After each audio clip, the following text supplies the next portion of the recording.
গৃহিণীর হেসেলে সবাইকে স্বাগত।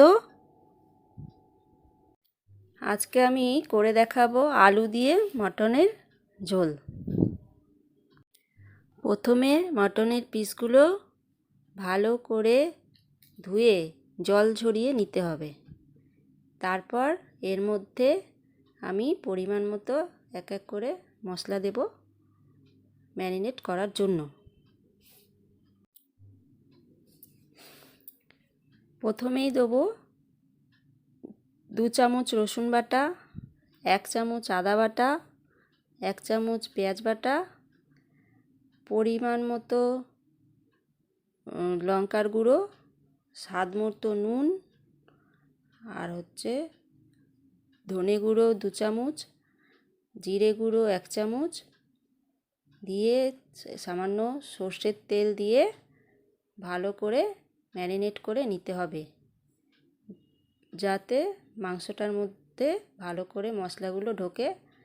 ম্যারিনেট করে আধ ঘন্টা রেখে দিতে হবে। তার বেশি রাখলেও আরও ভালো হয় যাদের টাইম আছে।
আমি আগেই 3টে মাঝারি সাইজের আলুকে খোসা ছাড়িয়ে 2 পিস করে কেটে নিয়েছি, ধুয়ে পরিষ্কার করে রেখেছি। এবার সেই আলুগুলোকেই আমি কড়াইতে তেল দিয়ে একটু ভেজে তুলে রাখবো।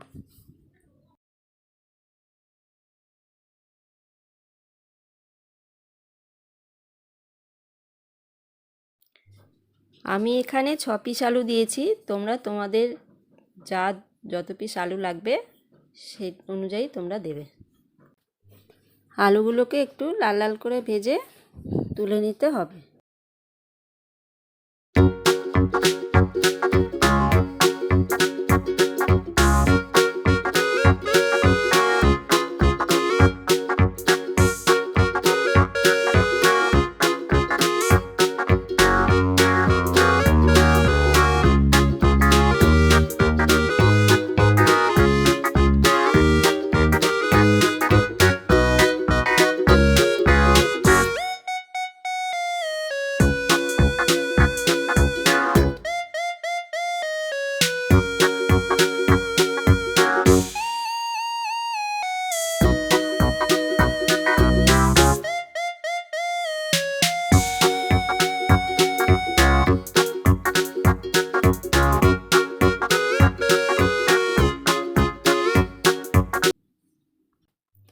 আলু ভাজার পর যে তেলটা কড়াইতে পড়ে আছে ওই তেলের মধ্যেই আমি একটা দারচিনি, একটা তেজপাতা, 4টে এলাচ আর লবঙ্গ দিয়ে একটু গরম করে পেঁয়াজ কুচিগুলো দিয়ে দেবো। পেঁয়াজ কুচি দিয়ে একটু নুন দিয়ে দেবো যাতে পেঁয়াজটা তাড়াতাড়ি ভাজা হয়ে যায়। পেঁয়াজটা একটু লাল লাল করে ভাজতে হবে, তার জন্য তো একটু টাইম লাগবে। ততক্ষণ আমি তোমাদের একটা অ্যানাউন্সমেন্ট করছি।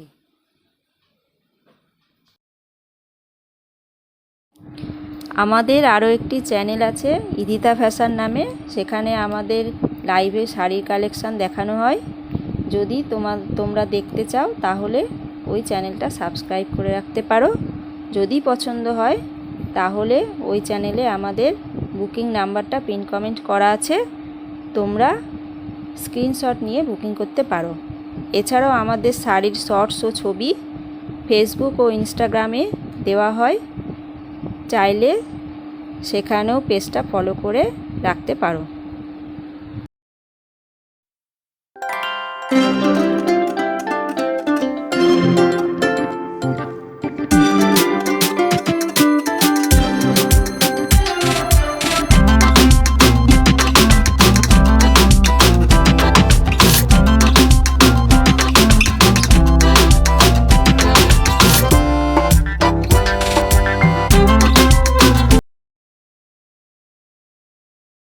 দেখো মোটামুটি পেঁয়াজটা ভাজা হয়ে গেছে। এরপর আমি ম্যারিনেট করা মাটনটা এর মধ্যে দিয়ে কষতে থাকবো। ভালো করে কষতে হবে যতক্ষণ না তেল ছাড়ছে ততক্ষণ পর্যন্ত। মাঝে মাঝে নেড়ে দিতে হবে, না হলে নিচে লেগে যাবে।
মাংসটা মোটামুটি কষা হয়ে গেছে। এখন আমি এর মধ্যে কেটে রাখা টমেটোর পিসগুলো দেব, দিয়ে আরও কিছুক্ষণ কষতে থাকবো। তারপর তেল ছাড়া ছাড়া হলে এতে আমি 1 চামচ গরম মশলা দেব। গরম মশলা দেওয়ার পরে মাংসটা প্রেসার কুকারে দেব, দিয়ে ওই কড়ার মধ্যেই আমি কিছুটা জল গরম করে নেব। দিয়ে ওই জলটা প্রেসার কুকারে দিয়ে একটু নেড়ে চেড়ে তার মধ্যে একটা অল্প পরিমাণে জায়ফল গুঁড়ো ঘষে দিয়ে প্রেসার কুকারের ঢাকনা বন্ধ করে 8খানা সিটি দেব। তোমরা চাইলে কম বেশি সিটি দিতে পারো তোমাদের মতো, তোমরা যেমন মাংস খেতে পছন্দ করো। আমরা একটু সফট খেতে চাই, তাই জন্য আমাদের 8খানা সিটি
শেষে জায়ফলের গুঁড়োটা দেওয়ার ফলে মাংসটা আরও খেতে টেস্টি হবে।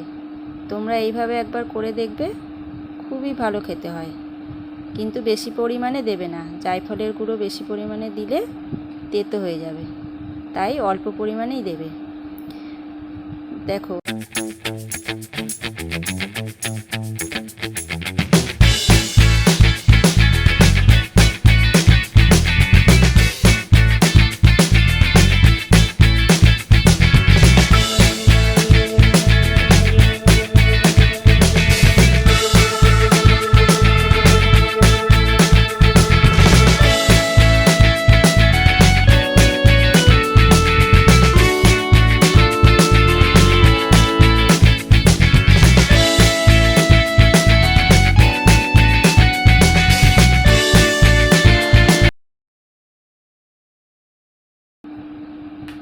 এরপর আমি তোমাদের সার্ভ করে দেখাবো।